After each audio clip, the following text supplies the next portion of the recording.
happened to me on a dark night in 1976. It was December 19th, a day that will change my life forever. It was the day I died. You were dead for 19 minutes. When I came back, I did not come back the same. How do you feel? I did not come back alone.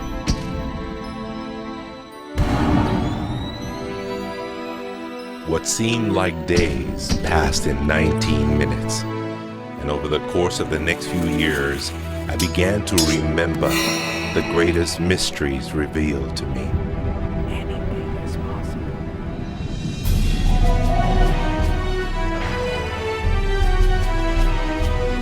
I discovered a secret beyond any secret, the sum of all secrets.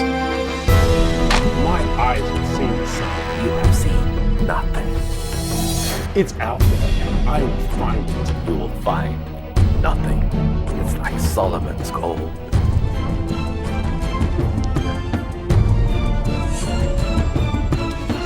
It was the key to Solomon's wisdom. The secrets of the Knights Templar and of the Freemasons. We must be stopped. Courage, my dear boy. Be strong. Be brave.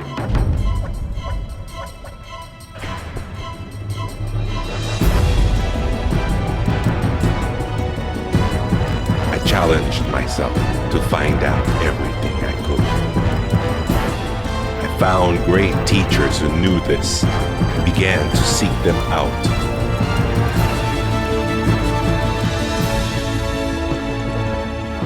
اسأل أؤمن واسمع.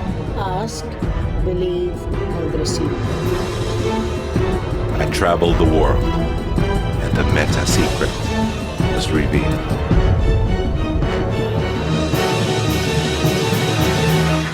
Time has come.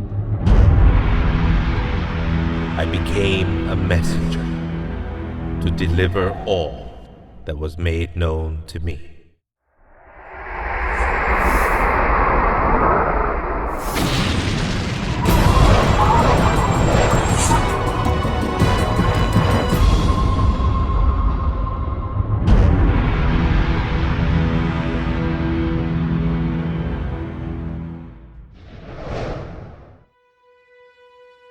Hello there, I'm Bob Proctor.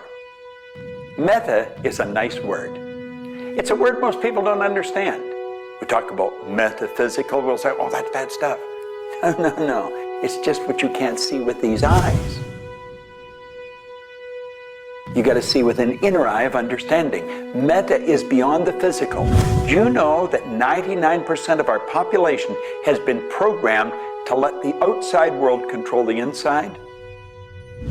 If you want to get what you want, you let the inside world control the outside. That's what the meta secret's all about. The meta secret to wealth and abundance is doing what you love, following your passion, enjoying your life, being grateful for this moment, realizing that in fact, you already have wealth and abundance. You have wealth and abundance to the level that you allow it in your life. Expand your level of openness, deservingness, and you can have more wealth and abundance right now. How do you become more wealthy? You become more grateful. Studies here in the US show that grateful people earn more money and are better at innovation. So the first step to becoming more wealthy is become more grateful. Find the good in your world right now, and you'll take a first step to become more wealthy. The meta secret to wealth is knowing exactly what you want and then being willing to pay the price to get it. Most people think that wealth just comes out of having this impression in your mind that you're going to live an abundant life. And that's an important piece of it, but it's incomplete. If you look at the word attraction and the law of attraction, the last 6 letters spell action, A-C-T-I-O-N. One of my favorite words is satisfaction. We all want to have satisfaction. And again, in Latin, satis means enough. Enough action, satisfaction, enough action produces the result. You know, I've been very, very successful with the Chicken Soup for the Soul books, and everyone thinks, oh man, you were lucky, you had this great idea. And we use the law of attraction. We visualized and we put up posters around our office that simulated bestseller lists with our name #1. We visualized bookstore windows full of Chicken Soup for the Soul books, all of which came true. But there's a asking and a believing and a receiving, the 3 steps that I think of in the law of attraction. And the second part of believing is taking action. Because if you believe that your action is going to pay off, you'll take the action. So believing doesn't just mean like sitting there going, I believe I can be wealthy. It means doing the things that produce wealth. The key to abundance is to act in spite of fear, act in spite of doubt, act in spite of worry, act in spite of inconvenience, act in spite of uncertainty, act in spite of anything. If we're talking about metaphysical, we're talking about beyond the physical. So what we've got to do is go inside.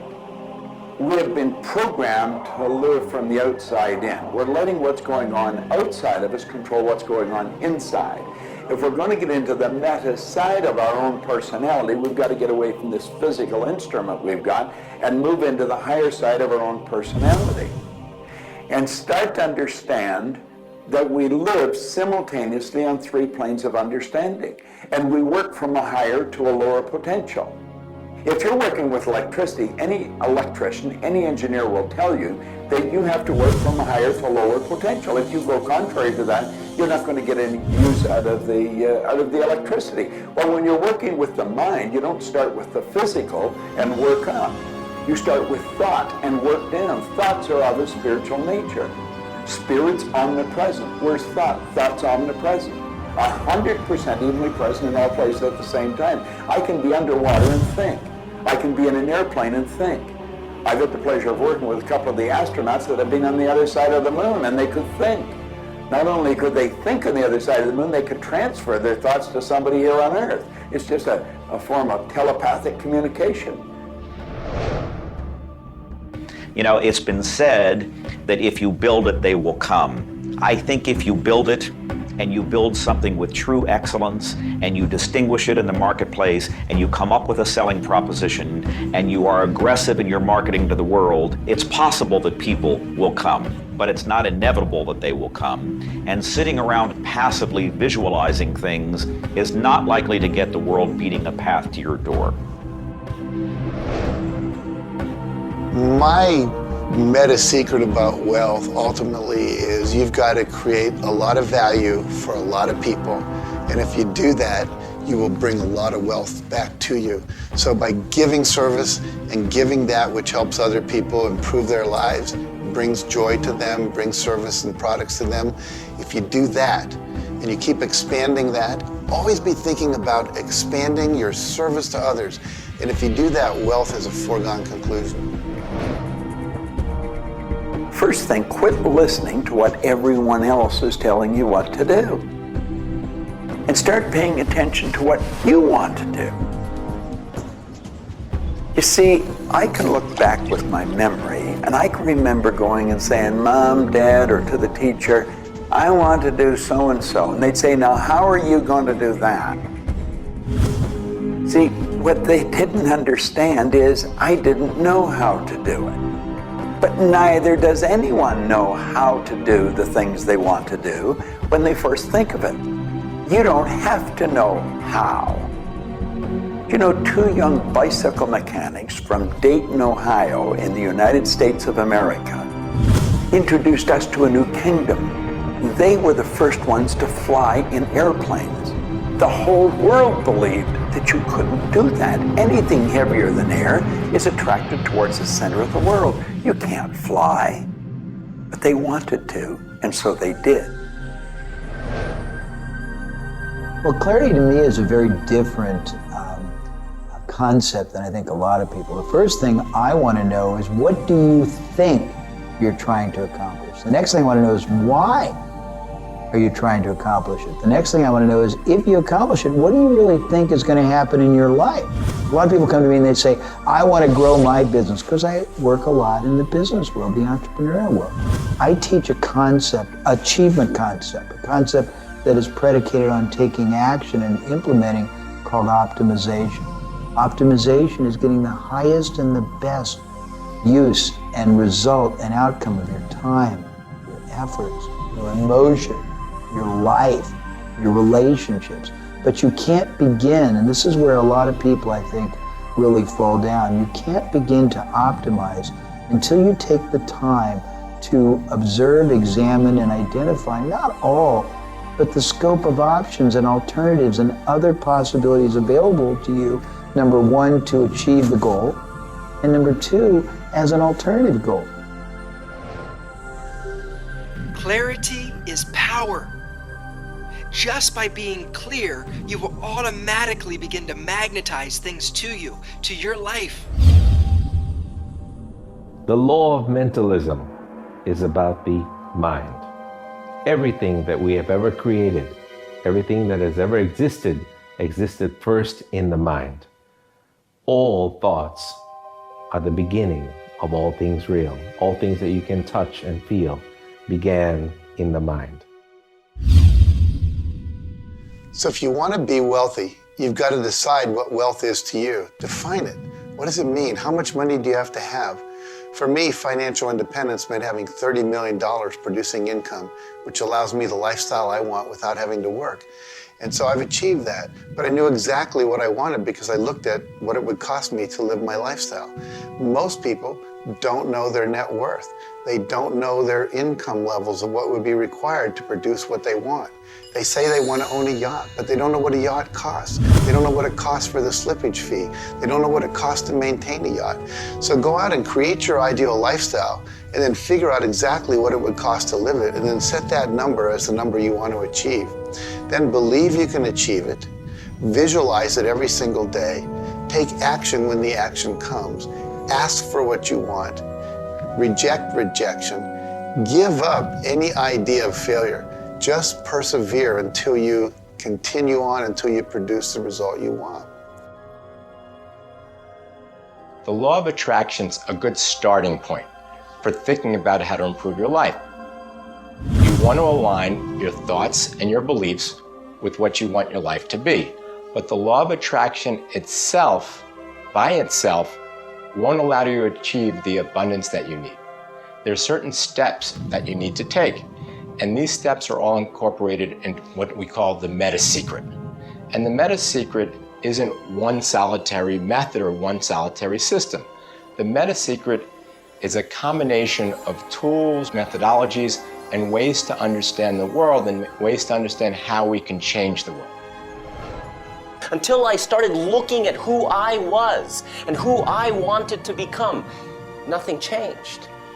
Because every time I would look and I would blame something else or blame somebody else or just look in a different direction that was not inside, I would get more of what I was creating.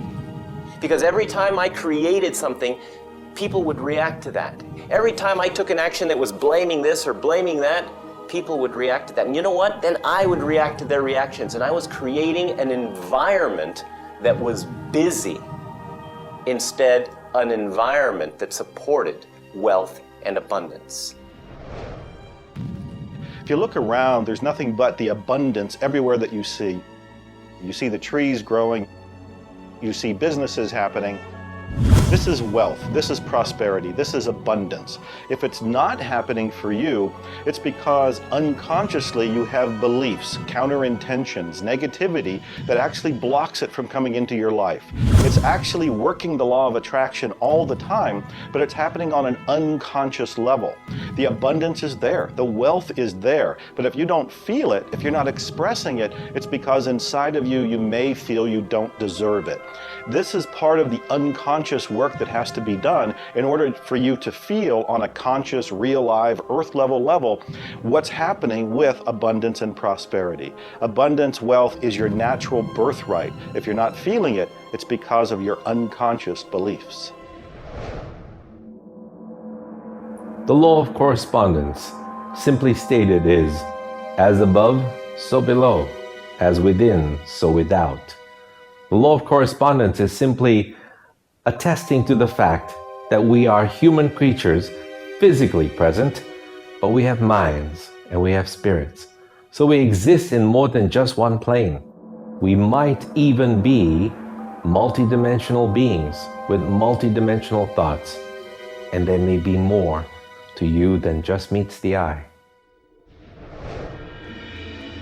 If you want to be wealthy on the outside, you first have to become wealthy on the inside. As above, so below. As within, so without.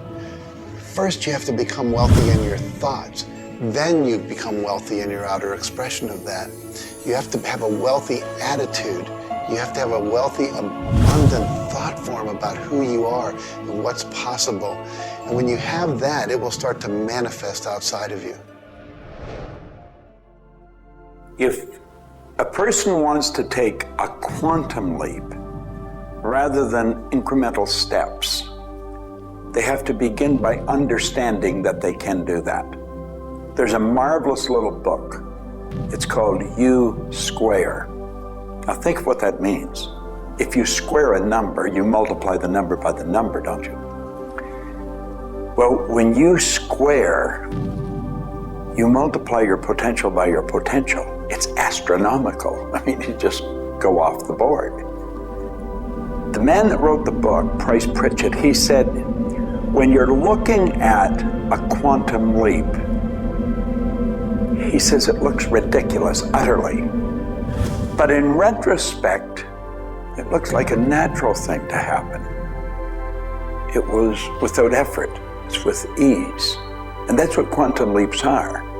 What you're really doing is getting rid of limitations in your mind, and you're letting your mind just take off and build a great big idea.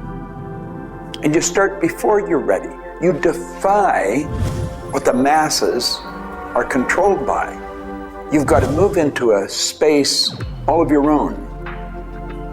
Understand you're working with an infinite power that's omnipresent. It's with you all the time. It's closer than your breath.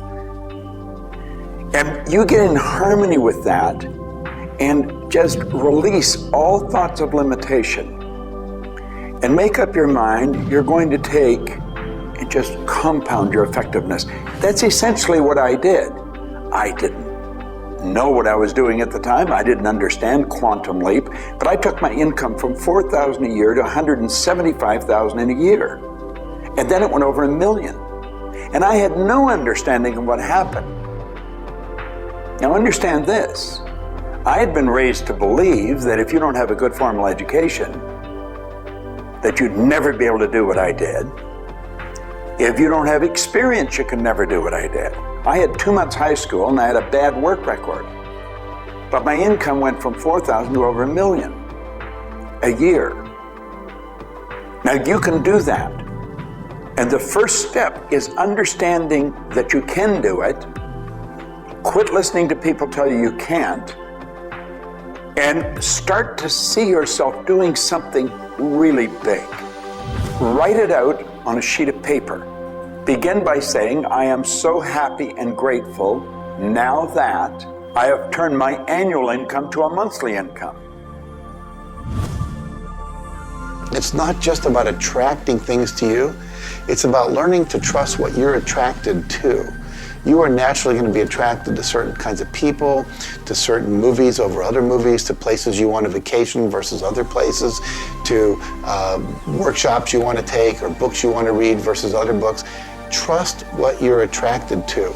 It will take you where you need to go, and it may not always make sense to you.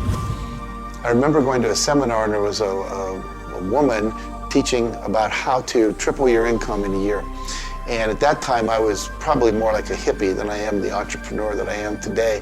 And my wife, who was against making money at the time, thought it was evil when you should be into total service and all this. She said, I can't believe you're going to that workshop where they're going to teach you about how to make all this money. I thought you were more spiritual than that. I said, honey, I don't know why. I'm attracted to that workshop. I'm going to go there. So I sat down, the woman next to me, we started talking. It turns out she was a veterinarian.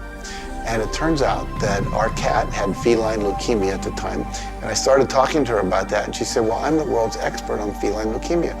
And I said, well, I've heard there's no cure for that. She said, no, there actually is a cure, and I can teach it to you. And so she called my veterinarian, told him what to do. My cat lived for many, many more years than the local vet thought it should. But see, I was trusting my attraction to go to that seminar, and it led me in a path that saved my cat's life, which was not where my conscious thinking was, but it was a very important goal to me to keep my cat alive. Those kind of things will start to happen. Most people are uncertain about something. They're uncertain about their next step. Here's your message. Do it. Do it. Whatever you're uncertain about, do it. Take the step. You will learn so much more. You will get so much further faster by actually getting in the game than doing it, than thinking about it forever. One of my sayings is, one step in the right direction is worth 100 years of thinking about it. The law of correspondence, the law of mentalism, and the law of vibration all combine to help you understand that the notion of wealth is arbitrary.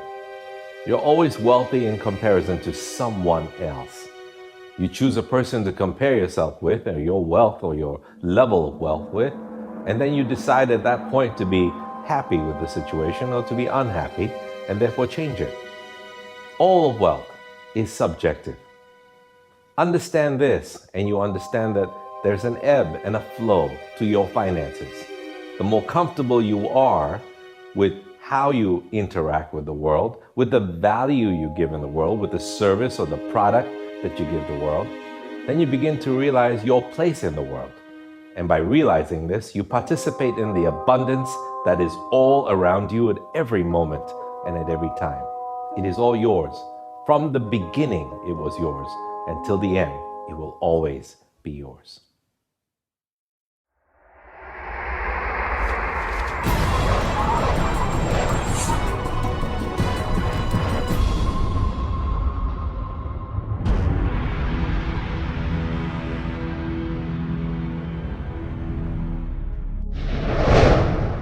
The meta secret to relationships is to know that the universe is giving you love right now.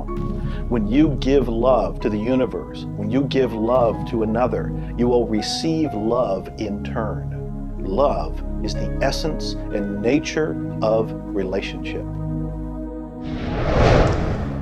Relationships are a two-way street. It's not just about taking and giving and receiving and getting what you want, but it's also about giving. I like to say that each person should take 100% responsibility for the quality of the relationship. Because if you take 50-50, whenever it's not working, it's going to be their 50%. So if you take 100% and act as if everything in the relationship, you're creating it, and when it isn't exactly what you want it to be, say, how am I creating that? Take that curiosity and use it as a tool. And when you get the answer like, oh, I'm not coming home on time, I'm not listening, I'm not doing this, then you have the opportunity to shift and do the thing that produces relationship. A friend of mine wrote a book called Making Relationships Work. And the idea is there is work in making the relationship work. So be willing to do the work. Give as much as you get.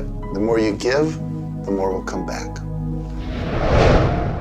To have a better relationship with anyone in your life, first you begin by having a relationship with yourself. Treat yourself the way you would your very dearest friend. Love yourself regardless of all the crazy shenanigans you pull. Believe me, I do this every day. So if you want a better relationship with someone else, love yourself. Relationships are part of what the universe is giving you as a gift. The first and most important relationship is the one with yourself. When you love yourself, you heal yourself. When you love yourself, you become a magnet that people want to hang around, and you begin to attract other people and new relationships. It's all based on love. It's all based on non-judgment. It's all based on total acceptance. The universe has a relationship with you right now, and the universe wants to give you more. Are you ready to accept it? The concept that I can't live without you is a tragic statement to me. The idea that I need somebody else to complete my life, I need somebody else or my life's not worthwhile is a very sad statement, and I think someone needs to take a good look at themselves when they say that. When you start to think that thought, stop for a second and realize life is full of stuff, and sometimes stuff is potholes, and sometimes stuff is bridges are out ahead, and sometimes there's a detour in life. I heard somebody once say that sometimes the most beautiful scenes in life are the ones we observe on a detour. Have you ever gone on a detour and realized that your life wouldn't have been the same if you hadn't taken that twist or that turn in your life? Next time stuff happens, take a look. Maybe there's something better right around the corner. The law of cause and effect tells us that there's no such thing as coincidences. Everything that happens in this world happens because of a reason. Someone, somewhere, created a cause. It may not be something you are aware of. It may not be something we can even begin to realize or see at this level. But at some level, someone, somewhere, or a group of people, or even us, may have created it. And so as a result, we see the effect. We see the effect around us. We see the effect everywhere on this planet. Everyone asks me, Jay, how in the world can I have a better, a happier, a richer, a more joyous relationship? And it's very simple. First thing is you got to slow down enough to be externally focused. It's all about them. The more interested and externally focused you are on the other person, the more extraordinary their experience will be, and the more naturally they'll reciprocate it. The second, and you're watching me, and I've got a serious side, and you know that, but you got to get in touch with your childlike sense of curiosity, of innocence. The third is you got to be in the here and now, and that's so trite and said so often, but being in the here and now means connecting deeply and being aware of what people are saying and looking at them and being responsive to their feedback and their mannerisms.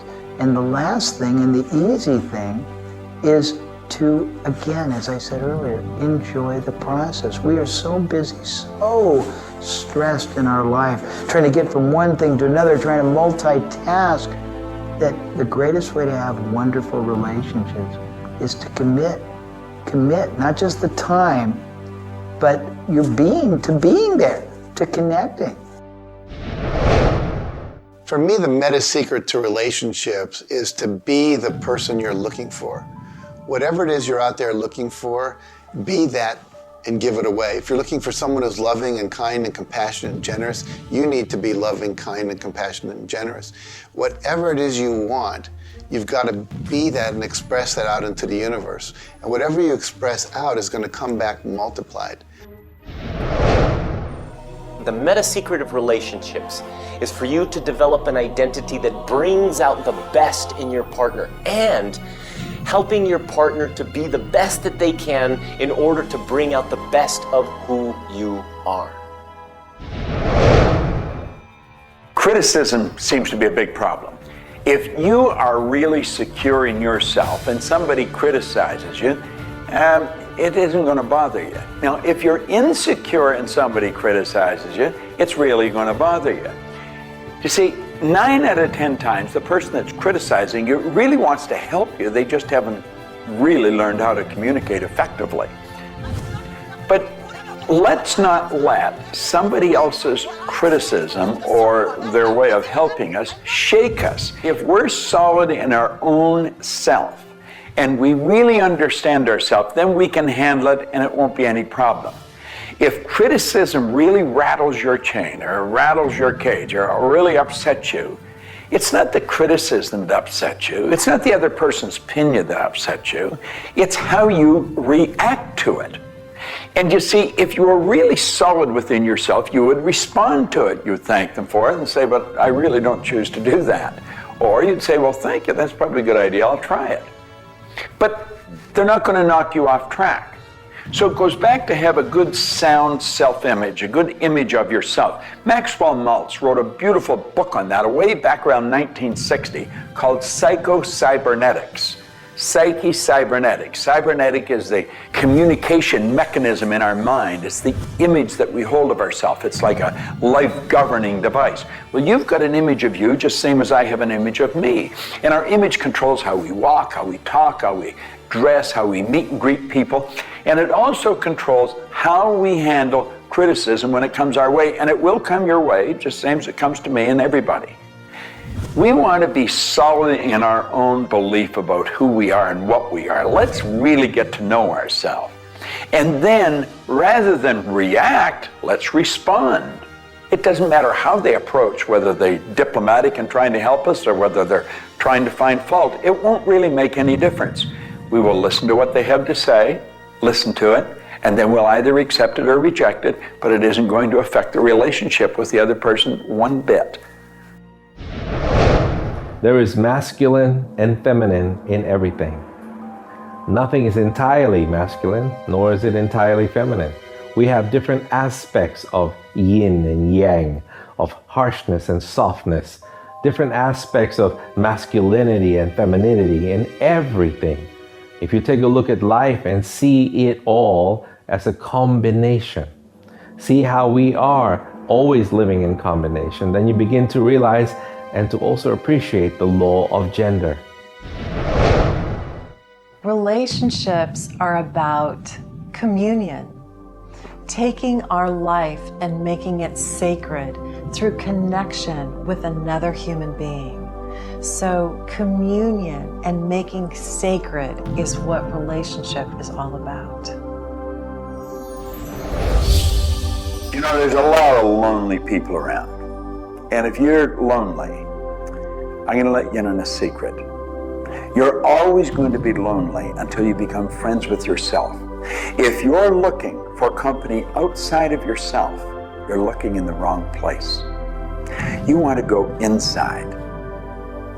And when you get to really look at you, you're going to feel so good about you. You're going to love yourself. Now, you see, as a little kid, you were probably taught, don't love yourself, that's conceit. I know I was, and most of the people I know. That's not conceit. That's a healthy, conscious awareness of who we really are. I'm not talking about an ego trip. I'm talking about really becoming acquainted with yourself. You've got to build a good relationship with you, or you're always going to be lonely. When you get angry, look at it as, okay, this is a gift. I need to release something here. And in that process, relationship becomes a school for growth instead of just like it's someone that's going to please me. Look at how can I serve them and how can I learn from them, as opposed to how can I manipulate them to give me all my needs met. If you do that, you're going to end up with a much better relationship. If you're in a relationship where you're not experiencing full love, the way to change it is not by changing the other person. It's by changing yourself. You look within yourself and you start to feel grateful for everything about you. As you change your relationship with yourself, magically, the outside relationship will change as well. You will suddenly see it transformed.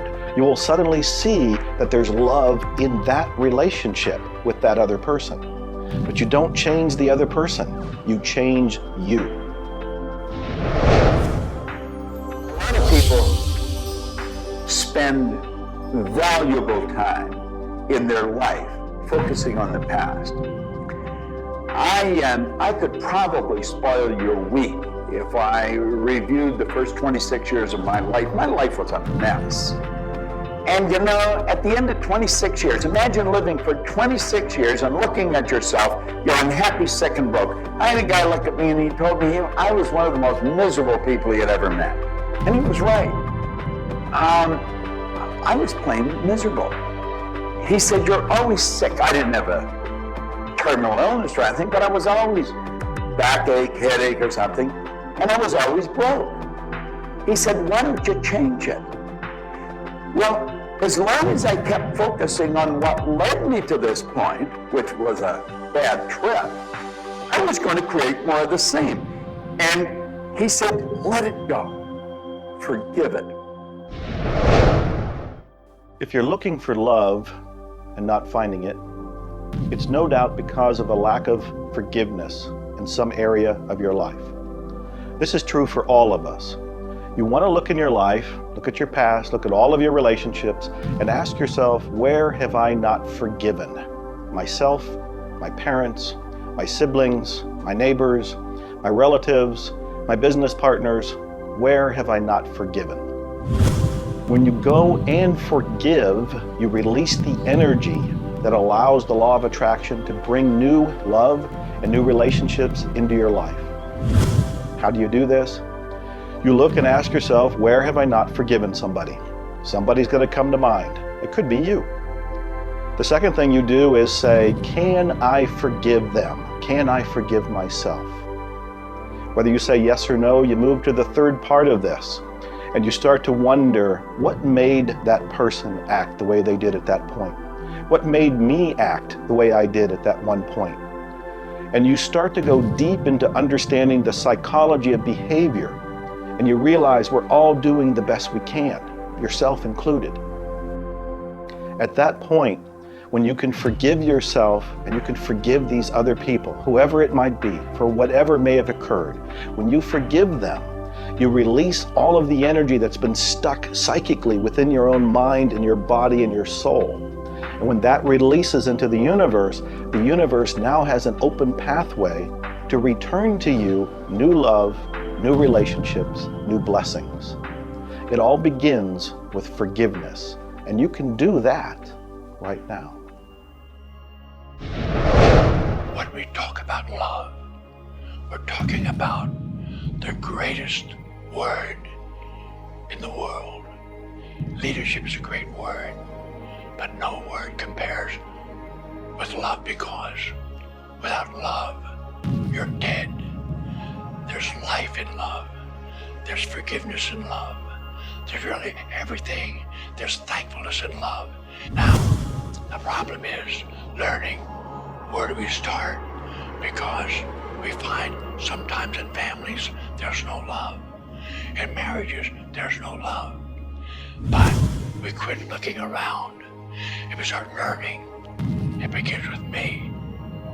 And when we start learning, we're not too loving ourselves. And it begins with your learning. To me, you could say you're loving, but unfortunately, you love people you like. Love has to be unconditional, loving those you don't like. Now, in my case, when my wife married me, she said she loved me. I told her I loved her. But as soon as we got married, I would say, I love you. She'd say, well, why don't you act like it? I say, I do act like it. She says, you have a funny way of showing it. I say, well, I love you enough to die for you. She says, try living a little. And so I discovered, as loving as I was, I didn't fit her definition. The law of gender, the law of vibration, and the law of rhythm. All of these figure in relationships. You see, love is a dynamic. Any relationship is a dynamic. When you are actively relating, that's when it's alive. That's when it's fun. When you sit back and you start to look at the relationship, then it becomes static. It becomes a relationship to be assessed, to be looked at. But when you're relating to your partner or your spouse, amazing things happen. It's dynamic, it's moving, it's alive. And that's what all love is supposed to be, alive, and so much more fun. Changes happen all the time. We change. Human beings change. You change, I change, we all change. But if you can change together in the same direction, amazing miracles take place. Words, feelings, thoughts are all aligned. And all of a sudden, You can take on any problem, and it's not an issue. That's what relationships are all about. That's what relating is all about. That's what love is all about.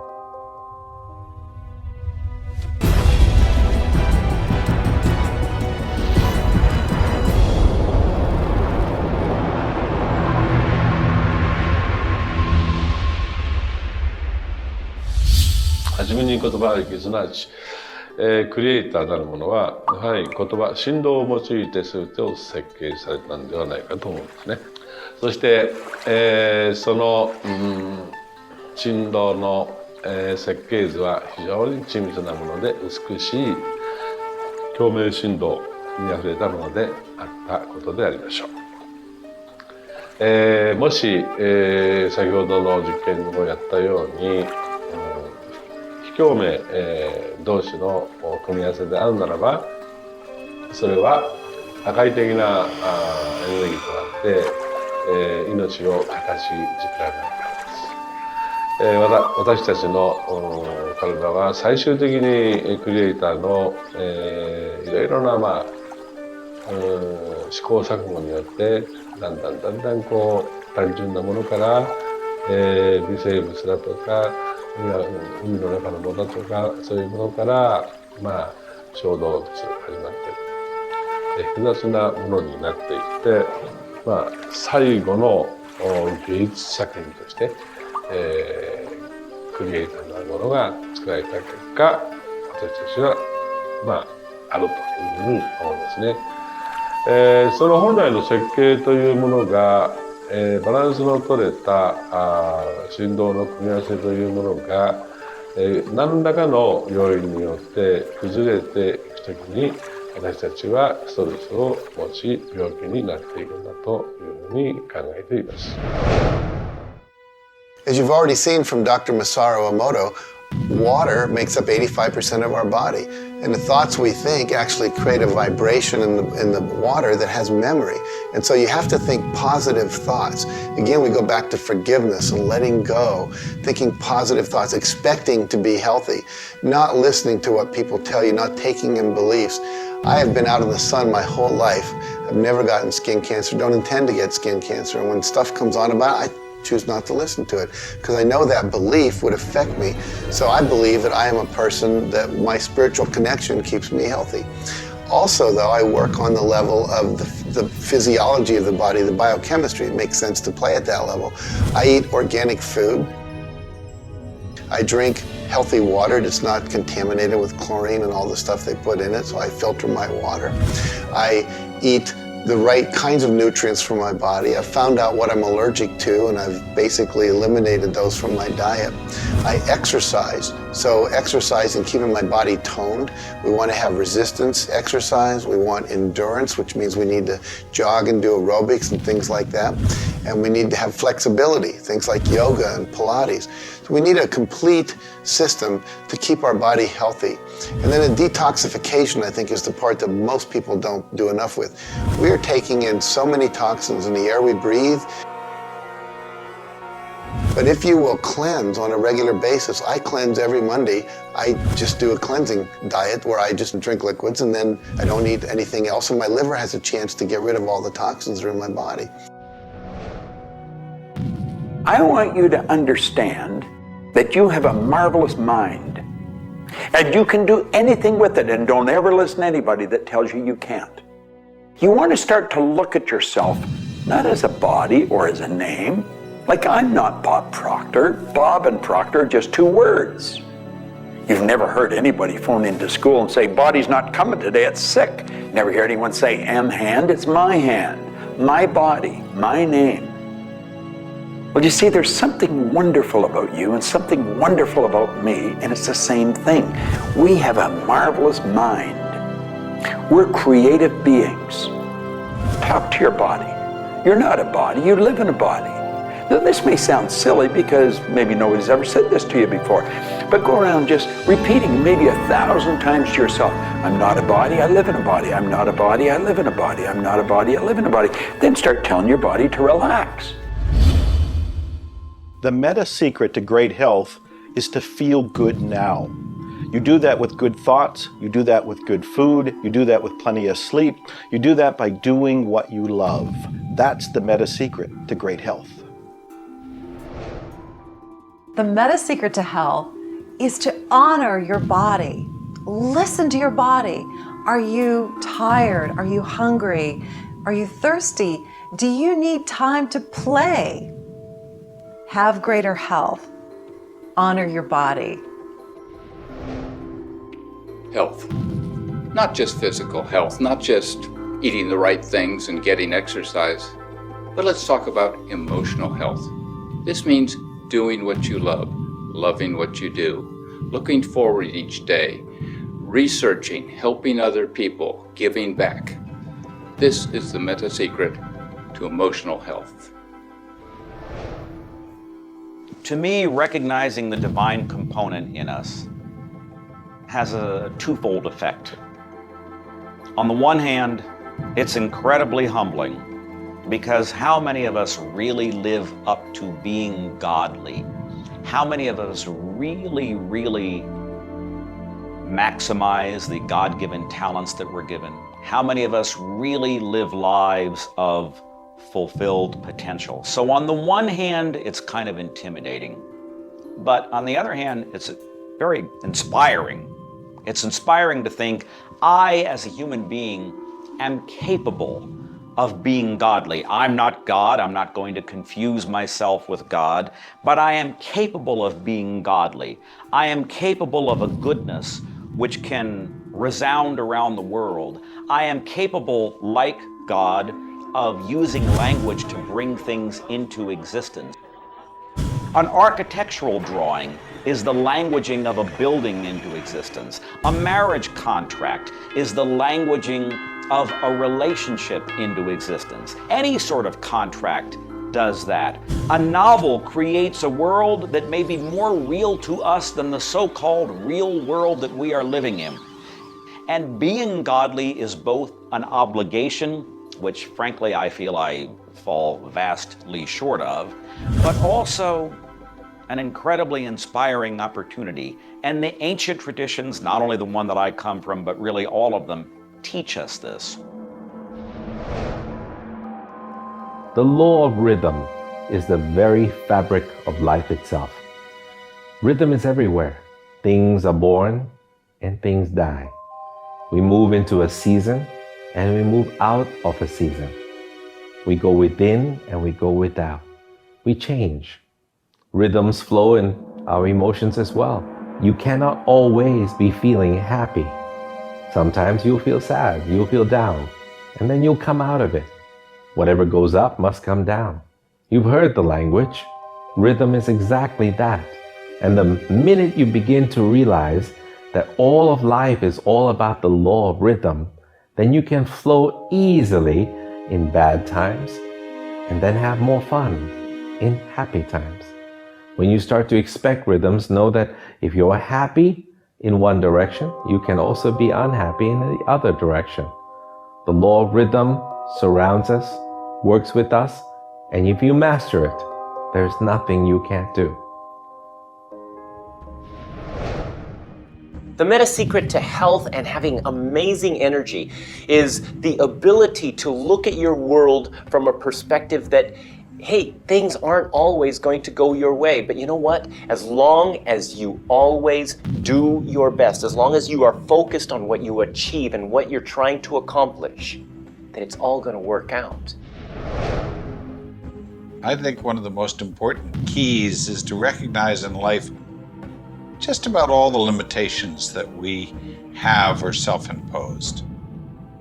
To realize that is the greatest breakout, the greatest. I talk about staging jailbreaks in your life, breaking out of the mental prisons, getting over the walls of the self-imposed impossibilities in life. And it is remarkable what happens when you realize, take a look at what really is holding you back. And very often, almost all the time, it's you.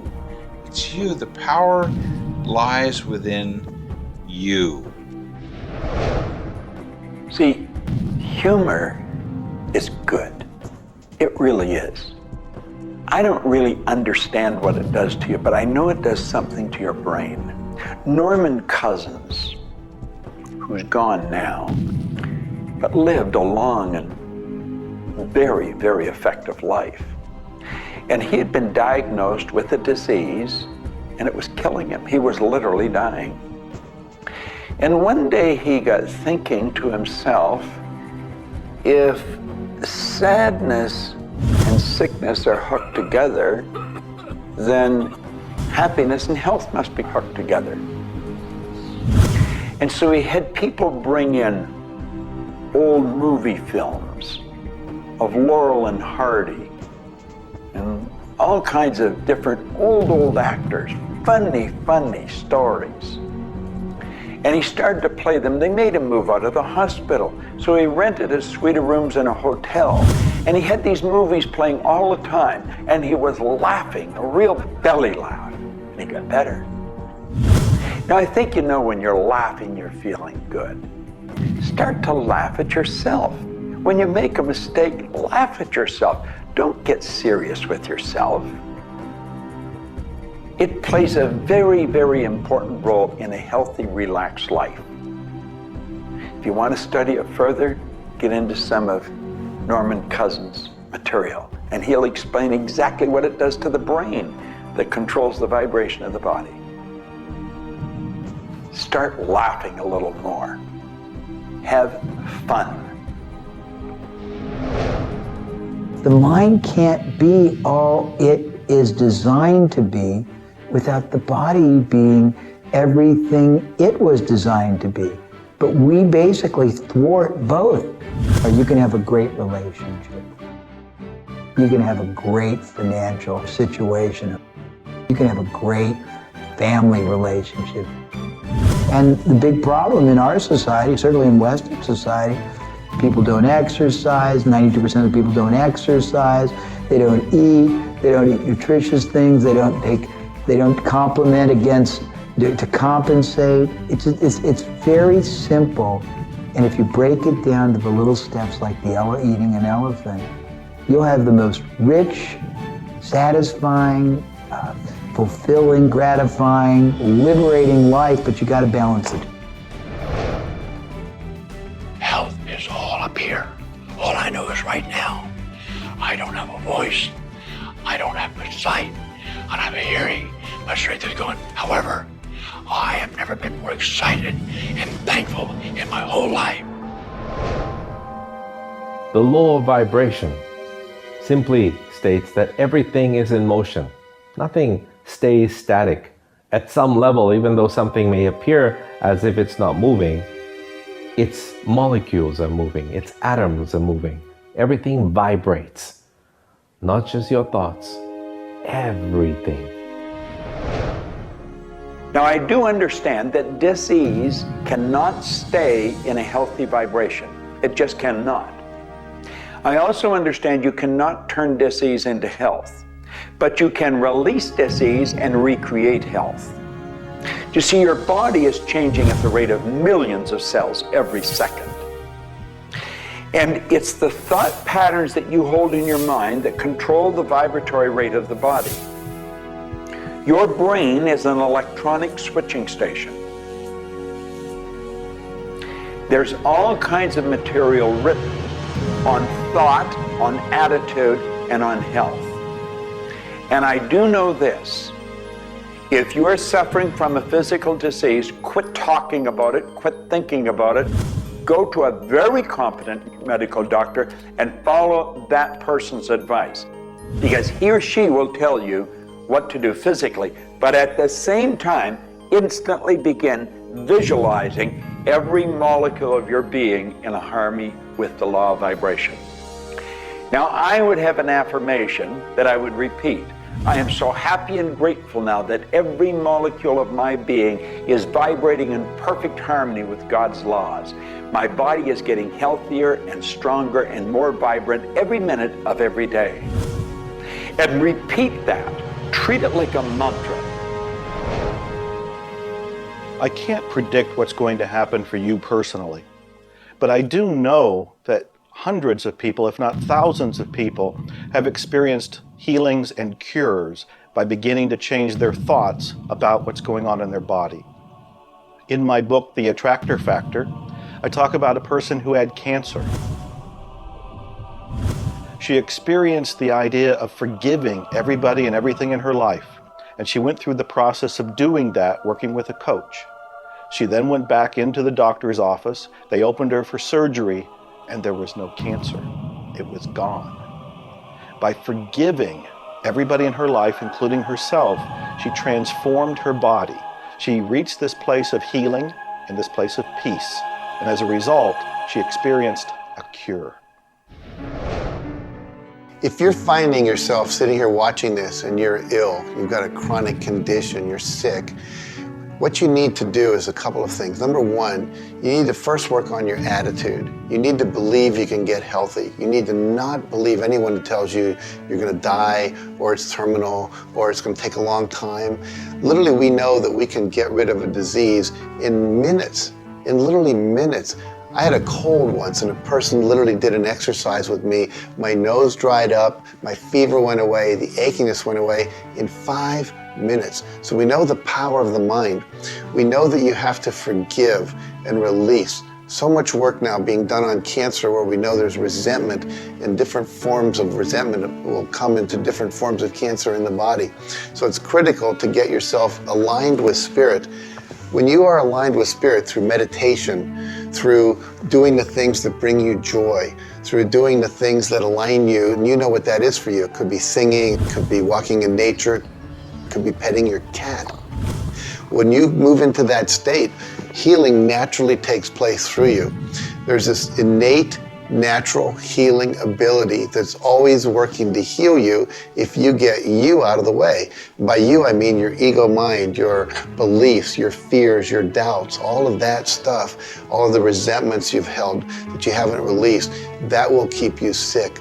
So you've got to do some kind of work to get into a spiritual alignment and to release the negativity. Emotional pain is very real. It's like sorrow, grief. Like grief comes in waves. It just sort of overcomes you and then it sort of fades away. You could have experienced some traumatic situation, anything from rape to the loss of a loved one or being held up, where somebody invaded your privacy in some way or another. And it causes deep emotional pain. What we want to realize is that we are bringing that on ourselves. You say, well, wait a minute, you're not bringing it on yourself. No, but you're reliving the situation.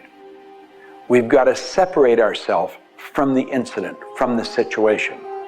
We've got to realize that it's a very real part of life and attempt to separate ourselves from it and deal with it as best we can and then let it go. Otherwise, we're going to carry it with us and we're going to keep experiencing it over and over and over again. どうやってわかるか。振動という、まずそもそもその水の結晶とは何かということになりますけどね。結晶というのはやはり情報だと思います。で、情報というのはバイブレーションですね。で、バイブレーションのデザイン家が雪の結晶あるいは水の氷結結晶という形になって現れてきていると思いますが、やはり我々がなんで、美しいとか醜いだとかそういうような認識能力があるのか、あるいはそれだけには全人類本当に、一緒の価値観を僕は持っていると思いますが、それはもうやはりクリエイターがそのように設計されて、いるからだと思うんですね。それが崩れちゃったらもうこれはもう本当にどうしようもないんだけど、その美醜というのが我々の美しさ、ごめんなさい、バイブレーションの健全さということにつながっていると思います。水は神が自分の意識あるいは意図をまんべんなくこの宇宙に伝えるためのキャリアとして、作られたものだと思いますね。ですから水が別の言葉で言うならば神の、一種のメッセンジャーということになると思いますね。それの形が大げさで言えば結晶という形で表されていると。で、神にとって、ふさわしくないなと思うような現象については水はやはり結晶的にノー、良いものはイエスという判断を示すというふうになっていると思うので、それがなぜできるのかということになってくると、これはまた僕にとっては来世の研究課題かもしれません。Stress is caused, in my opinion, when we take our power and give it to the problem. We want to maintain the power. I'm in control of me. The power is going to stay with me. I am not going to let the condition, the circumstance, or the challenge that I may be facing control me. You can make a decision right now that you are going to maintain your power and you're going to let everything outside stay outside, and you know that when you're in a totally relaxed state, the solution to problems come. Quit getting involved in these sophisticated stress management deals. Release the stress. Let it go. You're in charge of your body. Just say, peace, be still. Visualize a beautiful lavender energy flowing right into the crown of your head and circulating right through your body. And then start to imagine every molecule of your body vibrating in perfect harmony with God's laws. You're totally relaxed. You're in charge of yourself. There is no stress where there's relaxation. Be calm, peace, be still. Don't even use that word anymore. Get rid of it. Release it. The laws of cause and effect, of rhythm and polarity, come into play when we talk about your health. Your body is an amazing symphony. Amazing miracles taking place on every part of your body. And what holds it together are fields of force that we cannot even begin to understand. Every day, your cells are renewing until you have new organs generated all the time. And your body and your cells are repairing themselves even as they remove toxins from your body. I can't help to wonder sometimes if you gave that entire symphony a wonderful environment filled with fields of happiness and radiant joy and vitality, how that growing, renewing process might work a little bit better, sort of like happy children in a playground.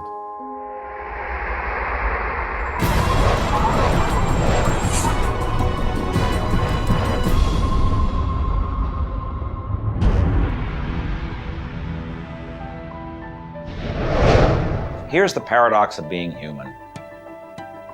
Real happiness is only available in the moment. If you're brooding on the past or obsessed about the future, even if you're looking forward to something that could be magnificent in the future, it's not quite the same sort of anchored contentment that you get from really being in the moment.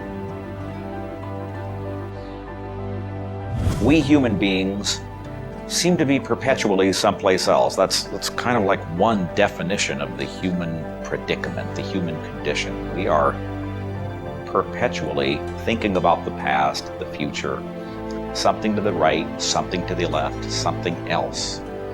I think the paradox to happiness is you do have to have dreams and aspirations, and you have to be anchored, rooted, and happy where you are.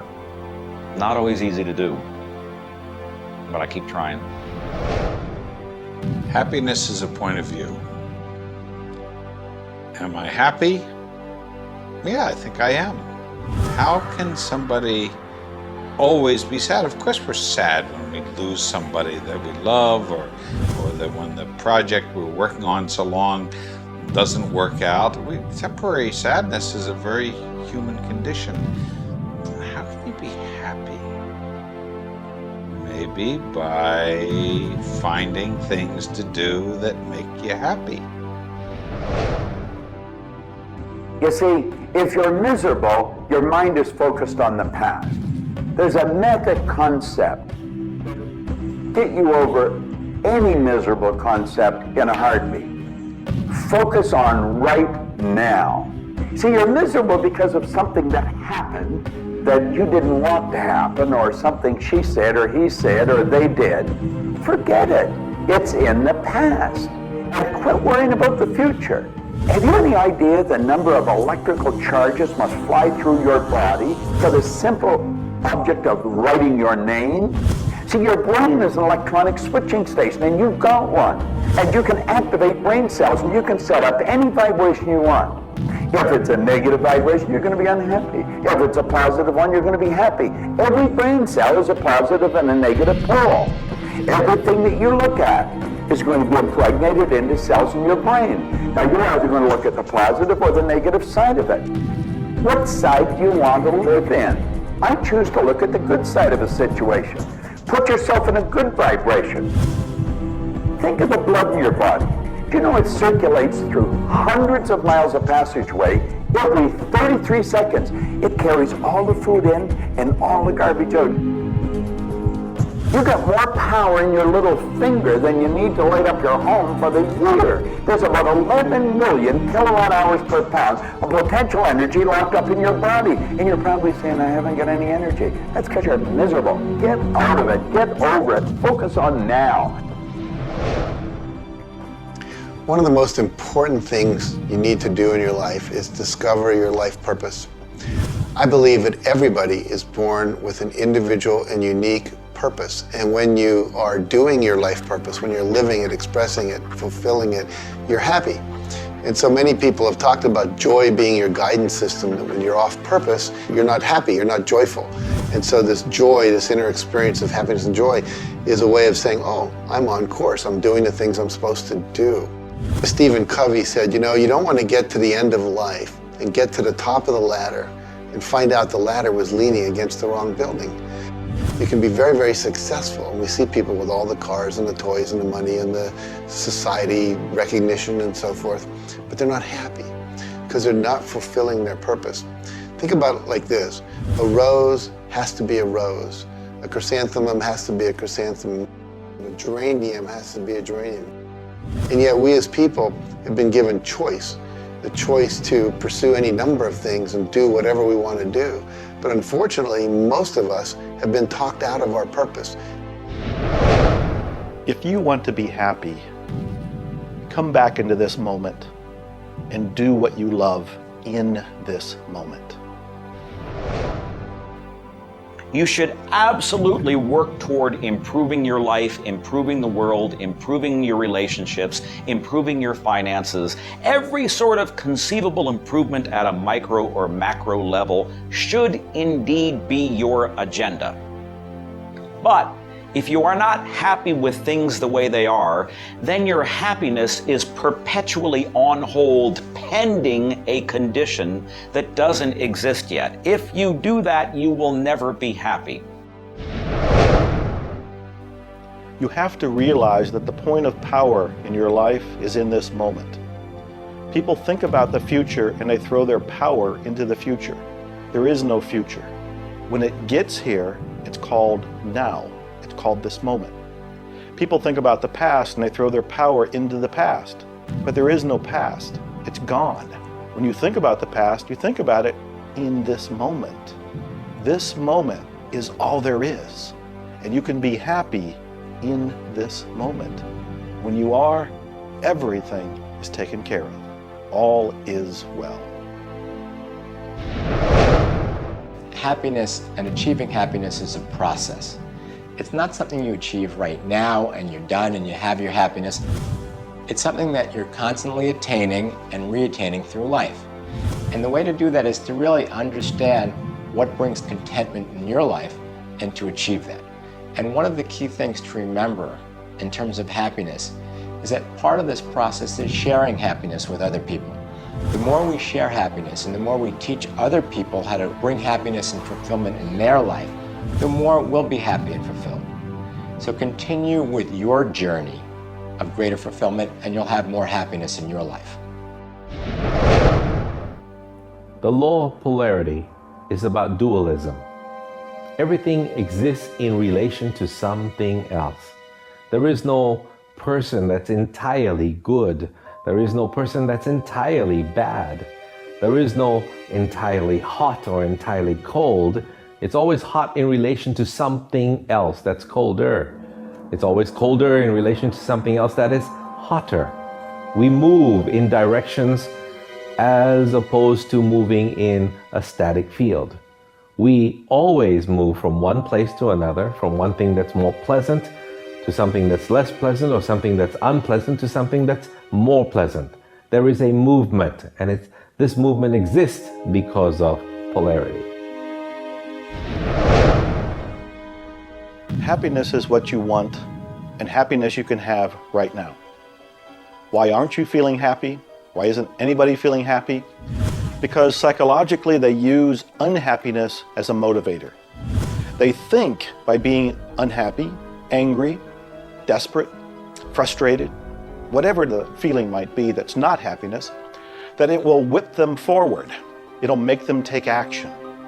And it's something that actually shoots themselves in the foot. Because when you are happy now, which is available to you right now, you know what your choices are. You can see what your decisions are to be, and you can more clearly decide on what to do next. It comes into really understanding something about ourselves. We should start at a very early age, and we should ask ourselves, who am I? You know, what really makes me tick? And get to know ourselves. We're in a hurry to get a car or build a business or buy a house. We should introduce ourselves to ourselves. School hasn't done it. Our parents aren't doing it. You go to work for somebody, they're not going to do it. So if you don't do it for yourself, you're not going to do it. This deals between you and yourself. Pogo said, we have seen the enemy, they are us. Whatever has happened in your life, whatever's going on for you, if it's not the way you want it, any situation, consider the fact that everything happens for a reason, and that reason is there to serve you. How can you reframe this? How can you relook at this in such a way that helps you, that supports you, that puts you on the path to success and positivity again? It doesn't help you to be negative. It doesn't help you to wallow. All that can do is bring you down. It's time to change your mind. It's time to reframe, relook at it, have a new perspective, a new view, and put this in the light of this was there to serve you. There's no accidents in the universe. This happened for a reason, and that reason is there to help you. We grow up with the idea rich people aren't happy. Well, I know rich people that are laughing. They're very happy. And of course, I know people that are very wealthy and are very unhappy. I remember Earl Nightingale one time saying, since it doesn't make any difference whether you're rich or not, if you're happy or not, you might as well be wealthy. And then if you're miserable, you can at least be miserable in comfort. We've got to understand that all the money in the world is available to us, but we have to earn it. Now, that does not mean we should work. This is where the meta secret really comes into play. Working happens to be the very worst way to earn money. We should work for satisfaction. People should go to work at what they love doing. When we think of work, what we're really talking about is how we spend our days. Work has probably a bad energy attached to it. We should spend our days doing what we absolutely love to do. When it comes to the fear of failure, you look at your life and you ask, if I pursue my dream, my passion, my love, and it doesn't work out, will I still be okay? Can I still love myself? Will life still go on? When you realize that the answer is yes, you remove the fear of failure. When you remove the fear of failure, you have energy to go forward and actually make it a success. Well, what about the fear of success? When you are successful, you can make a difference in the world. If you really want the world to be a happy, prosperous place, contribute a happy, prosperous person to it? You. The meta secret to happiness is that there is perfection in imperfection. That when we accept our environment for what it is and the people around us for who they are, we can make a big difference. Happiness. What makes you happy? Everyone is not the same. For me, it's research. I love researching and writing and putting multimedia programs together. And this allows me to do something else that I love, traveling the world. I travel more than 6,000 miles, that's 9,000 kilometers, every week. I've been to more than 52 countries. I board an airplane every 2.5 days. I've been around the world more than 16 times in just a couple of years. I enjoy that. Meeting new people, meeting new audiences, helping people. What makes you happy? That's what makes me happy. A key component to lift yourself out of depression is human connection. Go connect with another human being. Another powerful tool is movement. And a third is laughter. Go play and have some fun and watch your spirits begin to lift. The meta secret of life is to realize that the journey is the thing. I believe the first thing a person should do is establish a purpose. Why are you even here? Why do you get out of bed in the morning? Why are you living? I honestly believe every one of us are hardwired to do something. So how do you decide on your purpose? You decide on it by asking yourself, what do I really love doing? So you have your purpose. This is what you're going to do with the rest of your life. And then you build a vision. Then your goal is taking a bite out of that vision.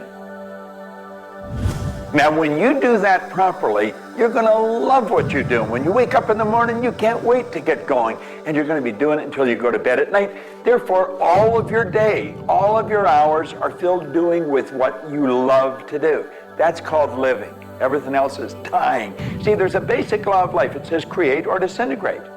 You're growing or dying. Find out what you love, dedicate your life to it. Most of us, when we approach happiness, are looking for someone out there to make us happy, some event to occur, and then we'll be happy. If I get to the retirement stage, if I get my car, if my wife is nice to me, if my son comes home on time, then I'll be happy. The truth is, happiness is an inside job. It's a choice. When I have an expectation on how someone else should be, I've given my power over to them. What I want to do is simply learn how to create joy and happiness inside myself. And we can do that in numerous ways, by doing the things we love, by focusing on the good qualities in ourselves, by choosing to focus on the good qualities in others instead of being judgmental. Once we realize that happiness is an inside job, and I get to be as happy as I choose to be, not as happy as other people make me, the reality is I can move into a state of pretty much constant joy and bliss. Stuff happens. Life happens. And then you get to choose. Look, you have a mission to do. You have to find meaning in your life, and you have to share it with others. There's a whole world out there that is suffering, that is in survival. They are grieving and they are hurting. You and I can make a difference. You begin right now by looking at your life, no matter what's going on in your life right now, and you find the good in it, the positive in it, the growth-oriented reasons for whatever it happens to be. You find the good in it, and whatever is happening, you turn it into something positive. You turn it into something good, and you go and share it with the world. You will become an inspiration to others. People model other people's behavior, and that's how the world changes. You be that inspiration for success. You be the model for change. You be that person that has meaning in their life, and you will give meaning to yourself and others. It all begins with you. You have always had, you have at this moment, you will always have in the future, the power to achieve, to accomplish, to have anything and everything you want in the terms of monetary wealth, prosperity, in terms of health, in terms of happiness, relationships. However, it will never, ever occur until and unless and until after you first are clear on the specific goals. Number two, you are very clear on the action steps. Operative word is action steps you have to take. Number three, you have an action step-based plan, a strategy, and the steps are just the tactics. You implement it in a timely, regular, scheduled way. Number four, you monitor, you pulse, you really pay keen attention to your progress, and you adjust if it's not what you want, and you adjust higher if it's better than you want. And number five, you focus on other people's benefit. You don't be self-consumed. You do those five things, the world really is your oyster. You know, you find people that are quite comfortable with what's termed uncertainty. The truth is there isn't any uncertainty. There's only the law. And the law decrees that everything happens the way it's supposed to happen. If we build the image in our mind of what we want, and we're true to that image, that'll control the vibration we're in, that controls what we do, and it controls what we attract. Now, the problem is, we let that image get out of the way every now and then, and we're controlled by something outside. And that takes us off track. We've got to correct it and come back on track. But a person that has direction in their life, there's no uncertainty. There's only good stuff coming.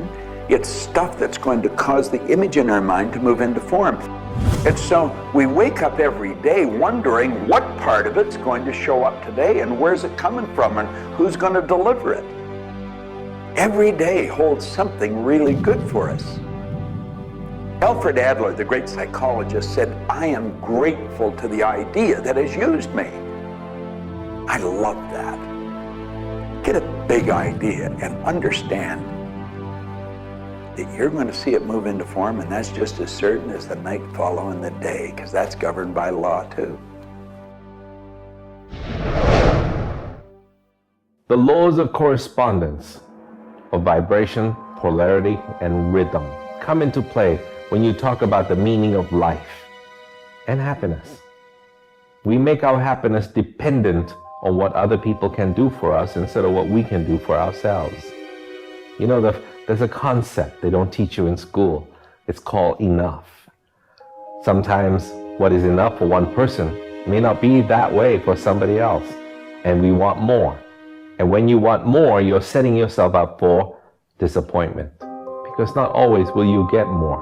Sometimes you do, but it's not all the time.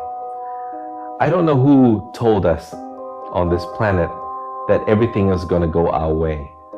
Sometimes things will go your way, sometimes they won't. We've got to learn to accept this. That's the rhythm and the flow of life.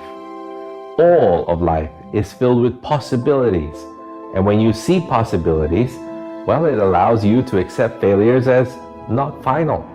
Failures are learning lessons. The American Indians, the Hopi Indians in the Southwest, well, they have a belief. Every day they wake up and pray to the Great Spirit, and they say, "Oh, Great Spirit, allow us today, this day, to make 20 mistakes." You see, they believe that by making mistakes, by failing, you actually learn more. You add to this wonderful fountain of wisdom that is called you over a period of time. And if you don't fail, they say, you don't learn anything. So how many times have you failed? I know I have failed a lot. But over the course of the years, I also knew something that was different. And that was that I was responsible for my own happiness. I knew that there was laughter everywhere, but I also knew that if I wanted to participate, that laughter has to come from inside, not from outside. And that's the nature of spirit, and that's the nature of who you are, and that's the meta secret to everything possible. This is our home. We have nowhere else to go. Earth gives us everything we need to celebrate life.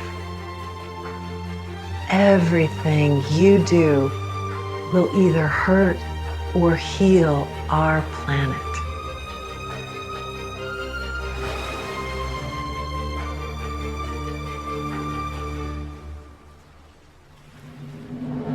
You were brought here to learn many lessons.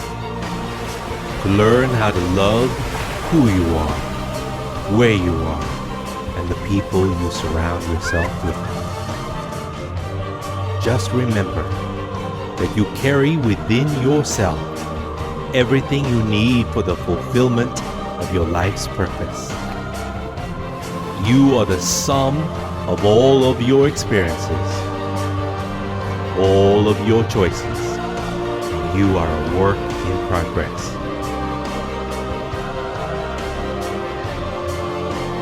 You deserve more happiness, more love, more joy, more abundance, and especially more fun. Life was never meant to be a struggle. You were meant to participate in this grand miracle called life.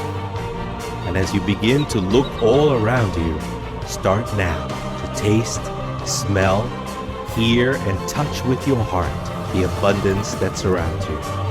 You are indeed spectacular beings of light. So if you want to know the meta secret to life, to happiness, live more, love more, laugh more. Change the stories in your head, and you can change the world.